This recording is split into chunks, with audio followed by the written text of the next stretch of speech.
జగన్, జై జగన్, జోహార్ వైఎస్ఆర్.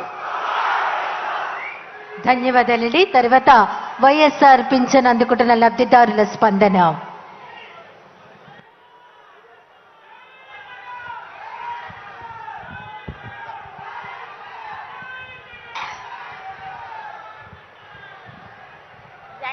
జగన్ బాబుకి నా నమస్కారములు. నేను కాకినాడ నుంచి, నా పేరు వరలక్ష్మి. నేను కాకినాడ 32వ వార్డు నుంచి వచ్చాను. నాకు ఒక కొడుకు బాబు, నా కొడుక్కి 3 ఆడపిల్లలు బాబు. నాకు నా ఈ గత ప్రభుత్వంలో నేను అధికారుల దగ్గరికి వెళ్ళినా నాకు పెన్షన్ ఎవరు ఇవ్వలేదు. రాజకీయ నాయకుల దగ్గరికి వెళ్ళాను, ఆఫీసులన్నీ తిరిగాను. నాకు ఏ అధికారి కూడా నాకు పెన్షన్ రాలేదు బాబు. ఈ రోజుని మీ అధికారంలోకి మీరు వచ్చాక, నా జగన్ బాబు వచ్చాక నేను 2వ నెలలోనే నేను పెన్షన్ తీసుకుంటున్నాను. 2వ నెలలోనే నేను పెన్షన్ తీసుకుంటున్నాను. ఆ పెన్షన్ నాకు ఫస్ట్ లోనే 2250 రూపాయలు ఇచ్చారు. తర్వాత సంవత్సరంలో 2500 రూపాయలు ఇచ్చారు. మళ్ళీ సంవత్సరంలో 2700 రూపాయలు ఇచ్చారు. ఇప్పుడు 3000 రూపాయలు తీసుకుంటున్నాను. 3000 రూపాయలు తీసుకుంటున్నాను. మాకు ఎంత, నా పెద్ద కొడుకు, నా జగన్ బాబు నా పెద్ద కొడుకు, అలాగే తెల్లవారేటప్పటికి 1వ తారీఖు వచ్చేటప్పటికి వారంటీసు తలుపు కొట్టి మాకు పెన్షన్ మా చేతిలో పెడుతున్నారు. అలాగే కాదు బాబు, నువ్వు ఇది వరకు బాబు మమ్మల్ని లైన్లో పెన్షన్ తీసుకునే వాళ్ళకి లైన్లో ఉండి, ఎండలో ఉండి ఒక తిరిగిపోయినా ఎవరో పట్టించుకునేవారు కాదు. అలాగే ఎప్పుడు ఇస్తారో కూడా తెలిసేది కాదు పెన్షన్. ఇవాళ రేపని వాయిదాలేసి ముసలి వాళ్ళని ముడక వాళ్ళని తిప్పేవారు. ఈ రోజున బాబు 1వ తారీఖు వచ్చేటోడికి మా పెన్షన్ మా చేతిలో పెడుతున్నారు. ఇంకా మాకు ఏం కావాలి బాబు, మాకేం కావాలి? మా అందరం ఎంతో సంతోషంగా ఉన్నాం. జగన్ బాబు ఎప్పుడు మీరు ఇలాగే ఉండాలి. జగన్ బాబు ఈ రోజునే మీరు పాదయాత్ర చేసినప్పుడు మాలాంటి వృద్ధుల్ని చూడగానే ఆగిపోయి మమ్మల్ని మా ఊగచామాలు తెలుసుకొని, అమ్మ నేనున్నానని మాకు మాట ఇచ్చారు. మాట ప్రకారంగా మీరు నిలబెట్టుకొని మీరు ప్రతిదీ కూడా మాకు అందించారు. ఈ రోజుని నా పిల్లలు చదువుకుంటున్నారంటే, నా పిల్లలు విద్యాదేవుని వసదేవుని నా పిల్లలకి అందిస్తున్నారు. నా పిల్లలు చక్కగా చదువుకుంటున్నారు బాబు.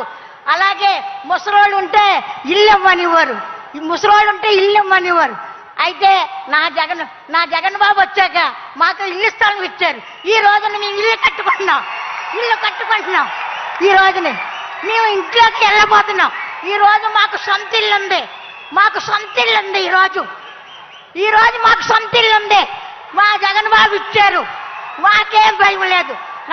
మా ఊపిరి ఉన్నట్టుగా మా జగన్ బాబు మాకే సీఎం ఉండాలని. ఆ తర్వాత కరోనా వస్తుందన్నారు. కరోనా వస్తే నాకేం భయం లేదు. నా జగన్ బాబు ఉన్నారు. అలాగే గత కరోనాలో ఇంట్లోంచి బయటకు రాలేని పరిస్థితి. ఆ పరిస్థితిలో మాకు సరుకులు పంపించి, బియ్యం పంపించి, మందులు పంపించి, మాకు వ్యాక్సిన్ రాకుండా వ్యాక్సిన్ వేయించి మమ్మల్ని ఎంతగానో ఆదుకున్నారు. ఎవరో మమ్మల్ని ఏ ప్రభుత్వం మమ్మల్ని ఆదుకోలేదు. ఈ రోజుని ఏ ప్రభుత్వం ఆదుకోలేదు. ఈ రోజునే ఆరోగ్యశ్రీ, ఆరోగ్యం బాగోకపోతే హాస్పిటల్లో వైద్యం చేసుకోండి 25 లక్షల రూపాయలు మాకు చెక్ ఇచ్చారు.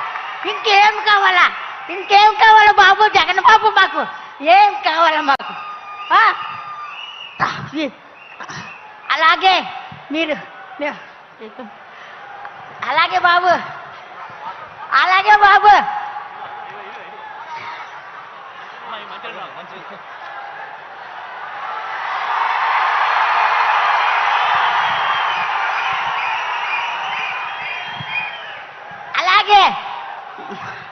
మీరు మాట తప్పను మనవ తప్పును అన్నారు.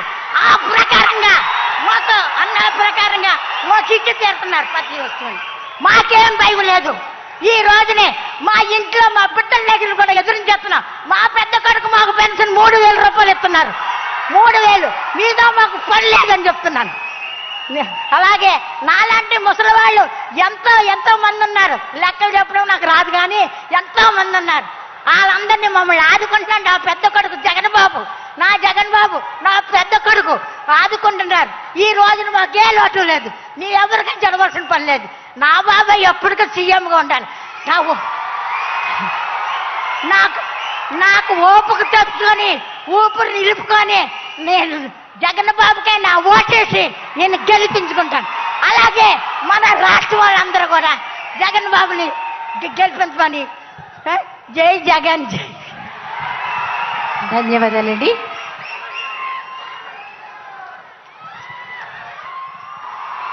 మరొక లబ్ధిదారిని మాట్లాడవలసిందిగా కోరుతున్నాం.